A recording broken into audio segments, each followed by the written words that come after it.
నేడు ముస్లిం మైనార్టీ నాయకుడు షమీ ఆధ్వర్యంలో స్థానిక కోటామిటా సెంటర్లో ధర్నా నిర్వహించి విలేకరులతో మాట్లాడారు. ఈ సందర్భంగా షమీ హుసేని మాట్లాడుతూ జాతీయ మంత్రి ధర్మేంద్ర ప్రధాన్ నీట్ పరీక్ష పేపర్లు లీకేజీకి నైతిక బాధ్యత వహిస్తూ రాజీనామా చేయాలని, ఎంతో కష్టపడి తన భవిష్యత్ కోసం రాత్రి బయల్లో చదివి పరీక్షలు రాస్తే కొంతమంది కార్పొరేట్ వ్యవస్థలకు లోబడి పేపర్ల లీకేజ్ చేసి విద్యార్థుల జీవితాలను నాశనం చేయడం మంచిది కాదని ప్రశ్నించినటువంటి విద్యార్థులపై విచక్షణారహితంగా పోలీసుల దాడి చేయడాన్ని తాము తీవ్రంగా ఖండిస్తున్నామని, వీటన్నిటికీ నైతిక బాధ్యత వహించి ధర్మేంద్ర ప్రధాన్ రాజీనామా చేయాలని, లేని పక్షంలో దేశంలోని ముస్లిం సోదరులందరినీ ఒక్కచోట చేర్చి ధర్నాలు నిర్వహిస్తామని హెచ్చరించారు. జాతీయ విద్యాశాఖ మంత్రి వెంటనే రాజీనామా చేయాలి. విద్యాశాఖ మంత్రి వెంటనే రాజీనామా చేయాలి. జాతీయ విద్యాశాఖ మంత్రి వెంటనే రాజీనామా చేయాలి. నీట్ విద్యార్థులకు న్యాయం చేయాలి. విద్యార్థుల మీద జరుగుతున్న దౌర్జన్యాలను వెంటనే ఆపాలి. ఇన్క్లాబ్ జిందాబాద్, ఇన్క్లాబ్ జిందాబాద్, ఇన్క్లాబ్ జిందాబాద్. మా డాడీ వస్తుంది ఆడి పెట్టు లోగో కాడ అదే బాయ్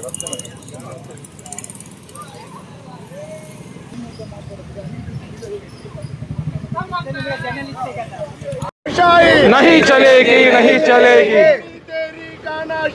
नहीं चलेगी, नहीं चलेगी। मोदी तेरी तानाशाही नहीं चलेगी। मोदी तेरी तानाशाही नहीं चलेगी, नहीं चलेगी। मोदी तेरी तानाशाही नहीं चलेगी। मोदी तेरी तानाशाही इन्क़िलाब जय हिंद। నమస్కారం. భారతదేశం అనేది ఎవరి అబ్బా జాగీర్ కాదు. భారతదేశం అనేది ప్రతి భారతీయుడిది. భారతదేశంలో రాజరికం లేదు. భారతదేశంలో ప్రజాస్వామ్యం ఉంది. ప్రజాస్వామ్యం అంటే ప్రజల చేత ప్రజల కొరకు ప్రత్యక్షంగా ఎన్నుకోబడ్డ రాజకీయ వ్యవస్థ ఉంది. ఎవరైతే పాలకులు అక్కడ కూర్చొని ఉన్నారో ఆ పాలకులకు ఎవరు కూడా కొమ్ములు ఉండవు. మేము మా ఓట్లు వేసి మా దేశాన్ని పరిపాలించమని చెప్పి పంపిస్తేనే వాళ్ళు పరిపాలించాలా. మళ్ళీ ఈ ప్రజలు మీకు అవసరం, మీతో మాకు అవసరం లేదనుకుంటే వాళ్ళు మూలలో కూర్చునే పరిస్థితి. అయితే ఏదైతే కేంద్ర ప్రభుత్వం ఉందో, భారతదేశంలో పరిపాలిస్తున్న బీజేపీ ప్రభుత్వం ఏదైతే ఉందో మొత్తం అబద్ధాలు చెప్తూ దేశానికి వెన్నుముక్కలాగున్న యువతను సర్వనాశనం చేసే ప్రయత్నం చేస్తుంది. మనం విన్నాము ఎన్నికల ముందర బీజేపీ వాళ్ళు చేసిన వాగ్దానాలు. విదేశాల్లో ఉన్న నల్లధనాన్ని తీసుకొని వచ్చి ప్రతి పేదోడి అకౌంట్లో 15 లక్షలు వేస్తామని చెప్పినారు.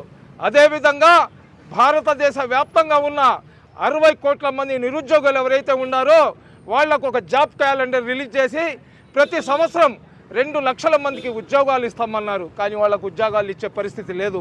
అదేవిధంగా ఎవరైతే ఈ నీట్ విద్యార్థులు ఉన్నారో వాళ్ళ పరీక్ష పత్రాలను లీక్ చేసి డబ్బులకు అమ్ముకొని కొన్ని కోట్ల మంది విద్యార్థుల జీవితాలను నాశనం చేసిన ప్రభుత్వం ఏదైనా ప్రపంచంలో ఉందంటే అది బీజేపీ ప్రభుత్వం అని చెప్పి సిగ్గుతో చెప్పాల్సిన అవసరం వస్తుంది.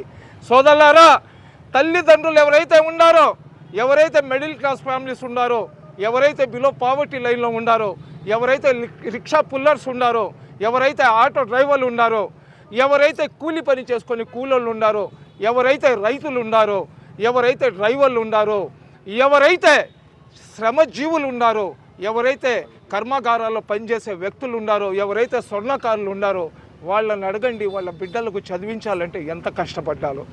ఒక బిడ్డ చదవాలంటే తన కళ్ళల్లో కొవ్వొత్తులు పెట్టుకొని చదువుతాడు. తన జీవితాన్ని ఇంటర్ 10th పాస్ అయిన తర్వాత ఇంటర్మీడియట్లో తన భవిష్యత్తు ఇంజనీరింగ్ వైపు తీసుకొని వెళ్ళాలా, లేదా ఒక ఎంబీబీఎస్ డాక్టర్ అవ్వాలా, లేదా ఒక సైంటిస్ట్ లాగా మారాలా, ఒక లెక్చరర్ లాగా మాట్లాడాలా, లేకపోతే ఒక లాయర్ లాగా మారాలా, ఏందనేది తన భవిష్యత్తు తన జీవితానికి బాటా వేసుకునేది ఇంటర్ తర్వాత జరిగే ఏదైతే కాంపిటేటివ్ ఎగ్జామ్స్ ఉన్నాయో వాటిలో తన జీవితాన్ని తన భవిష్యత్తును నిర్ధారించుకుంటారు. బిడ్డల కోసం తల్లిదండ్రులు ఒక్క పూట అన్నం తిని 2 పూటలు పస్తుండి తమ బిడ్డల కోసం వాళ్ళని చదివించడానికి వేల రూపాయలు, లక్ష రూపాయలు ఖర్చు పెట్టి వాళ్ళకు చదివిస్తారు. ఏదైతే నీట్ అనే ఎగ్జామ్ ఉందో ప్రతి ఒక్కరి జీవిత ఆశయం అది.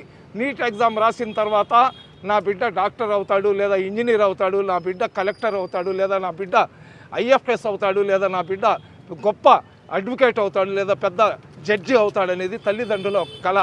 తల్లిదండ్రులు తమ శరీరంలో ఉన్న రక్తాన్ని చెమటలాగా మార్చి తమ బిడ్డలకు చదివిస్తారు.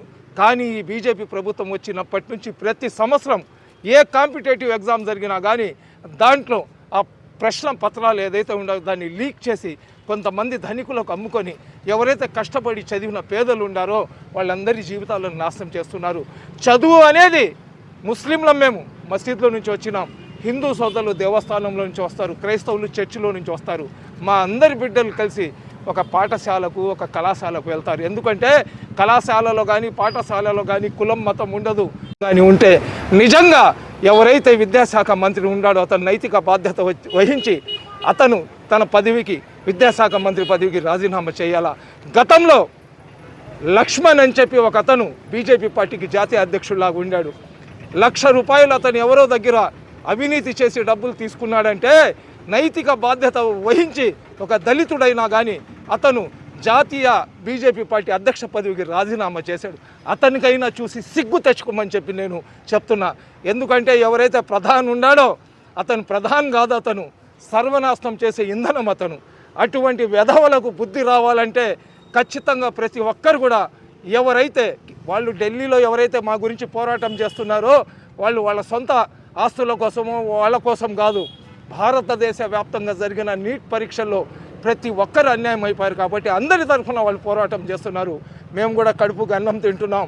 మేము ఒక పార్టీకి వ్యతిరేకమో ఒక పార్టీకి అనుకూలమో కాదు. ఎవరు తప్పు చేసినా కానీ వాళ్ళని నిలదీసే తత్వం ఇస్లాం ధర్మం మాకు నేర్పించింది.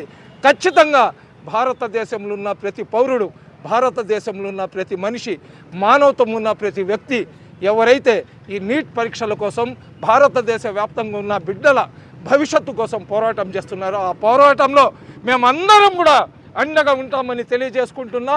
అదేవిధంగా ఎప్పుడు దాకైతే విద్యాశాఖ మంత్రి రాజీనామా చెయ్యరో అతను అప్పటిదాకా మా పోరాటాన్ని కొనసాగిస్తూ ఎవరైతే అక్కడ ఒక పార్టీకో ఒక సంస్థకు సంబంధించిన వ్యక్తులు కాదు, అందరూ కూడా అక్కడ పోరాటం చేస్తున్నారు. వాళ్ళందరికీ మా సానుభూతి తెలియజేస్తాం.